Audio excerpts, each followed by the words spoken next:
Welcome Todd and Doug to the playlist. Thank you.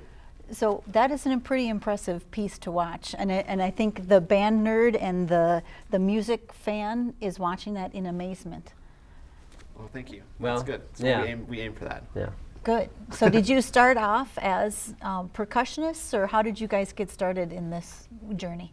Yeah, I think both of us have a similar upbringing in that I think we came to both the percussive side of things through band programs, but also through playing drum set and getting together with friends and kind of rock band settings.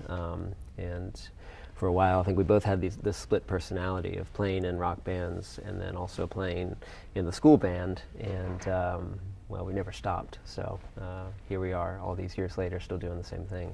Rock marimba?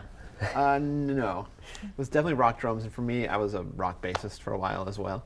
But the feeling of it for us, I think, when we're together playing this music, even though, you know, the people in Duluth are going to see us with the symphony orchestra, when Todd and I play together, it feels as much fun for us, just like being in a rock band.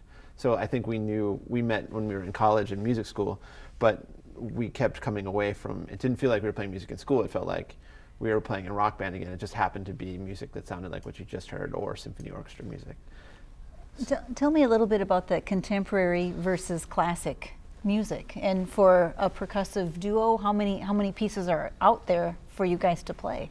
Yeah, for us, you know, we say we play classical music, which basically means, I think to us, it means a composer wrote it down for us, and it might have instruments that you might see at the orchestra.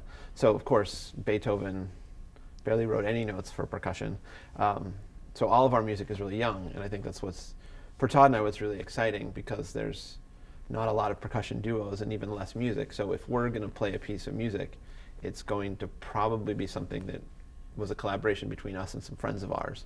So the piece that you're going to hear on Saturday night, this concerto by Jonathan Leshnoff, is a piece that Jonathan wrote for us, and actually the DSSO helped commission it and bring it to life, which was really wonderful and generous. But it's a piece that our friend Jonathan wrote, and it's something that we're all doing because it's an extension of that rock band thing. Like, we're just friends making music we like and sharing it with people. That's the best way. And you guys not only play marimbas, but when we'll see you on Saturday, you'll have a whole array of instruments. We have a couple of pictures of what you look like when you have all that stuff around you. And how does all that other stuff play into what you're doing?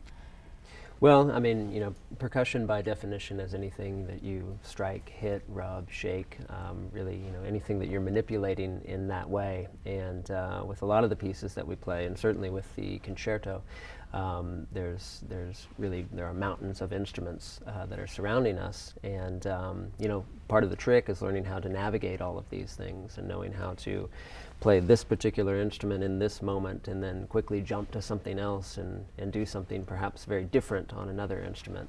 I was asking you about what your sheet music looks like, and does it look like a piece of piano, signature and all the notes, or how does it look? Yeah, well, it can. Many times it does. If we're playing a percussion keyboard instrument like a marimba or glockenspiel vibraphone, then it does, and it looks just like piano music. But if we're playing drum music or non-pitched percussion instruments, then composers come up with different ways to do that. And so there are different keys or systems that you have to learn, sometimes with each new piece, in order to understand the vocabulary, basically, of how you're going to go about deciphering this, and then being able to read it, of course, in the moment in performance. Which goes back to your comment, Doug, about when you're playing music that friends wrote or that you have a hand in putting together, it's got to be, okay, I got that one. I got the instinct that was behind that. Right, and what you'll see on Saturday, all of the stuff looks kind of like piano music, but middle C just doesn't always middle C. Sometimes it's middle C, but sometimes it means hit that wood block or hit that weird cymbal. And that's a thing where Jonathan sat with us and said, I don't know, what should be middle C? I think in my part, it's one of the bongo drums is middle C. So, it kind of looks like piano music, but rather than being a scale, it's boom, boom, boom, it translates to different sounds. That's just awesome. So thank you guys for taking the time. I know you just came in today. You have a busy weekend ahead of you, and I wish you all the best with it. Well, thanks so much. It's been really fun.